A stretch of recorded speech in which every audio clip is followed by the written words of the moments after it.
வயசு குழந்தைய கல்ல தூக்கி போட்டு மகாராஷ்டிராவில் ஒரு காம கொடூரன் கொண்டிருக்கான். அந்த பொண்ணோட அப்பாவுக்கும் ஒருத்தனுக்கும் மிகப்பெரிய ஒரு ஏதோ பிரச்சனைங்கிறதுனால அந்த பொண்ணோட அப்பாவை பழி வாங்கணுங்கிற எண்ணத்தில் அந்த பொண்ணை கொண்டு போய் கடத்தி, அதாவது பெண் உறுப்பிலே அதை பார்க்கும்போது ரொம்ப மனவேதனையாக இருக்குது.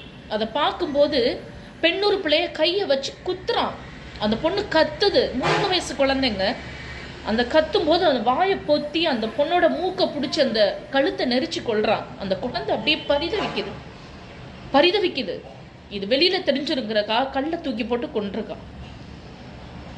அந்த மாநிலத்தில் அவனுக்கு கிடைச்ச தண்டனை மட்டும் நிறைய பேர் யூடியூப்ல போய் பாருங்க, இன்ஸ்டால போய் பாருங்க, ஓகேவா? ஏன் தமிழ்நாட்டில் அந்த மாதிரி இல்லைன்னு தெரியல. நம்மெல்லாம் ஏதாவது ஒன்றுன்னா 2 நாள் பேசுகிறோம், 3 நாள் இன்ஸ்டாலில் போடுறோம், பரபரப்பாக அதை பற்றி சொல்லுவோம். அடுத்த நாள் அவங்க வேலையை பார்த்துட்டு போயிடுறோம். தப்பு பண்ணிட்டு தான் இருக்கான். ஒரு கேண்டீனில் மட்டும் பிடிச்சிட்டு போயிட்டே இருக்கும். வரணுங்க, அவனுக்கு கொடுத்த தண்டனை மாதிரி நமக்கும் இந்த நம்ம தமிழ்நாட்டிலையும் வரணும்.